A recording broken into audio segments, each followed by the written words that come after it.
कोलकाता जैसी भीड़-भाड़ शहर में एक लड़का घूमने के लिए कुछ दोस्तों के लिए और कुछ दोस्तों के साथ कुछ ऐतिहासिक जगहों को घूमने के लिए जाता है। कोलकाता पहले कभी नहीं किया था। वह पहली बार कोलकाता शहर में अपने कुछ सपने को लेकर तथा उसे जीने के बहाने अपने दोस्तों के साथ घूमने फिरने के लिए निकलता है। वह मौका था दुर्गा पूजा का। जैसा कि आप सभी को पता होगा कि कोलकाता में तथा बंगाल में दुर्गा पूजा काफी धूमधाम से मनाई जाती है। तभी उनके सभी दोस्तों ने कहा कि चलो कोलकाता का दुर्गा पूजा भी देख लेंगे और साथ में कोलकाता शहर भी घूम लेंगे। जैसे ही कोलकाता में घूमने के बारे में सभी लड़का भी पूछता है कि अच्छा बताओ कोलकाता में ऐसी क्या क्या चीज है घूमने के लिए। अभी उसका दोस्त कहता है कि कोलकाता में घूमने के लिए चिड़ियाघर है, कोलकाता में घूमने के लिए विक्टोरिया मेमोरियल है, वाटर पार्क है और दीघा बीच है जहां हम लोग एंजॉय कर सकते हैं, मस्ती कर सकते हैं। फिर सभी लोग कोलकाता के लिए निकल पड़ते हैं। वह लोग 3 दोस्त थे, साथ में एक दोस्त जिसका नाम सोनू था। बाकी सभी दोस्त कोलकाता कई बार घूमने के लिए गए थे, लेकिन उस सोनू पहली बार कोलकाता घूमने के लिए जा रहा था। सभी दोस्त कोलकाता पहुंचने के बाद वहां उन्होंने खाना पीना तथा नाश्ता किया। फिर घूमने के लिए टैक्सी किया और घूमते घूमते बहुत सारा जगह घूमा। शाम के करीब 3 बज रहे थे। तभी सब दोस्तों ने यह डिसाइड किया कि चलो अब हम लोग वाटर पार्क भी घूमते हैं। इससे पहले सोनू कभी वाटर पार्क घूमने नहीं गया था। आपको बता देगी वाटर पार्क में बहुत सारे पानी होते हैं जिसमें खेलकूद और मस्ती करते हैं। सोनू भी उसी में टिकट कटाकर खेलकूद करने लगे थे वाटर पार्क। गर्मी का मौसम था, गर्मी बहुत तेज हो रही थी। इसी कारण से उन तीनों लड़कों साथ में सोनू को भी वाटर पार्क से बाहर निकलने का मन नहीं कर रहा था। वाटर पार्क में नहाते नहाते सोनू और उसके दोस्तों को 5 बज चुका था। उसके बाद वाटर पार्क में एक लड़की आती है नहाने के लिए। वह भी अपने दोस्तों के साथ नहा रही होती है और अपनी सहेलियों के साथ मौज मस्ती कर रही थी वाटर पार्क में। इतने में हुआ लड़की पीछे से कह सकता कि सकता आया और सोनू के शरीर में चिपक गया था, जिसे वह लड़की सोनू से टकराती है। सोनू पीछे घूमता है तो देखती है एक लड़की उसके शरीर से टकरा गई है। तभी सोनू कहता है कि खैर कोई बात नहीं, चलो ऐसा होते रहता है। लड़के भी माफी मांगी और कहती है कि मैं पीछे पीछे आ रही थी, मैंने नहीं देखा, आपसे टकरा गई, इसके लिए सॉरी। उसके बाद सभी लोग फिर वाटर पार्क में नहाने लगते हैं।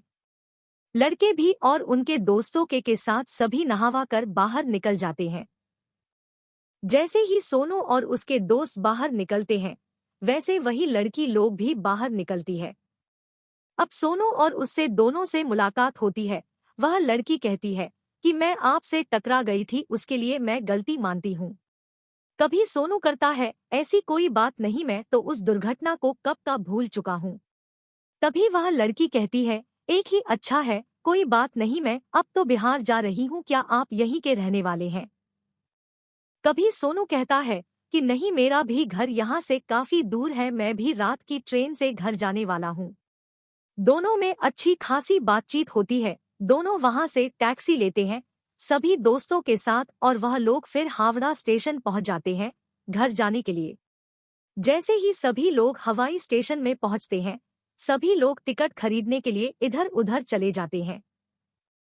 तभी वह लड़की और सोनू अकेले हो जाते हैं और वह प्लेटफॉर्म को ढूंढे ढूंढे एक जगह से दूसरी जगह चले जाते हैं। अब तो सोनू और वह लड़की बस एक साथ 2 ही लोग हैं, बाकी सभी लोग इधर उधर गुम हो गए थे। फिर दोनों ने कहा कि शाम हो चुकी है, ट्रेन रात 10 बजे है, चले हम लोग कुछ खा पी लेते हैं, वरना ट्रेन में कुछ खाने पीने की नहीं मिलेगा तो रात भर भूखे ही रहना पड़ेगा। लड़की भी कहती है कि ठीक है, चलो हम लोग कुछ खाते हैं। वह दोनों खा पीकर स्टेशन आती है और ट्रेन का इंतजार करती है। ट्रेन आती है और दोनों ट्रेन के डिब्बे में चढ़कर बैठ जाती है। हवाई स्टेशन पर ट्रेन करीब 1-1.5 घंटा पहले ही आ चुकी थी। ट्रेन में लाइट भी नहीं था और दरवाजा खुल चुका था। सोनू और वह लड़की दोनों ट्रेन में चढ़ जाती है और एक सीट पर बैठ जाती है। फिर दोनों आपस में बातचीत करने लगते हैं। रात हो जाते हैं, ट्रेन चलने लगती है। आपके करीब 11 बजे टिकट चेक करने वाला आता है और कहता है कि तुम दोनों टिकट दिखाओ। हालांकि दोनों के पास टिकट मौजूद नहीं था।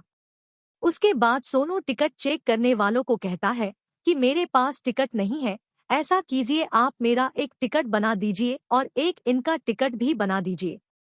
लेकिन टिकट चेक करने वाले कहता है कि यहाँ आजू बाजू में कोई भी सीट खाली नहीं है, मात्र की एक सीट बची हुई है। सीट एक है मेरे पास और तुम लोग 2 आदमी हो, जल्दी बताओ किसको सीट चाहिए, उसको मैं बना देता हूँ। तभी वह लड़की कहती है कि आप ही बना लीजिए, मैं ऐसे ही चली जाऊंगी। फिर सोनू कहता है कि मैं तो लड़का हूँ, कहीं भी बैठकर सुपर जा सकता हूँ। आप तो लड़की हो, अच्छा से जाओ सीट लेकर सो जाओ। लड़की सीट पर जाकर सो जाती है और वहां जाने के बाद लड़की कहती है कि यहाँ तो बहुत सारा जगह है, तुम भी आ जाओ, हम दोनों बैठकर एक साथ पूरी रात गुजार लेंगे। लड़का बहुत थका हुआ था दिन भर घूमने के बाद, मतलब कि सोनू भी थका हुआ था दिन भर घूमने के बाद और वह भी सीट पर आराम करना चाहता था। जैसे ही वह लड़की बुलाती है तो सोनू तुरंत ही ऊपर चला जाता है सीट के ऊपर और बैठ जाता है। अब बैठे बैठे दोनों को नींद आने लगती है। रात के करीब 1 बजते हैं। दोनों आराम से बैठकर सफर कर रहे थे।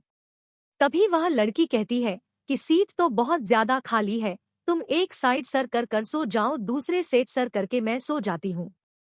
दोनों ऐसा ही करता है और सो जाता है। सोते सोते सुबह हो जाती है और दोनों अपने घर की तरफ ट्रेन से गुजर जाती है। सबसे पहले लड़की की मंजिल पहुंच जाती है। वह ट्रेन से उतर जाती है और लड़का का मोबाइल नंबर लेकर जाती है। उसके बाद दोनों में खूब बातचीत शुरू हो जाती है और दोनों आपस में प्रेम करने लगते हैं। फिर एक बार दोनों आपस में मिलते हैं और दोनों के घरवालों को भी जानकारी दिया जाता है। फिर दोनों की शादी हो जाती है।